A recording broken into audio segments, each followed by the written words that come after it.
শয়নে তপ্ত ধরণী পড়েছিল পিপাসার তার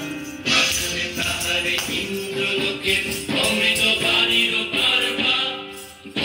শয়নে তপ্ত ধরণী পড়েছিল পিপাসার তার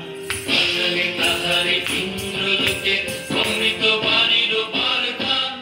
নদীর কঠিন বাধা হলো ক্ষীণ দিকে দিকে হলো ভিন্ন নব অঙ্কুর জয় পতাকায় ধরা তত সমাকীর্ণ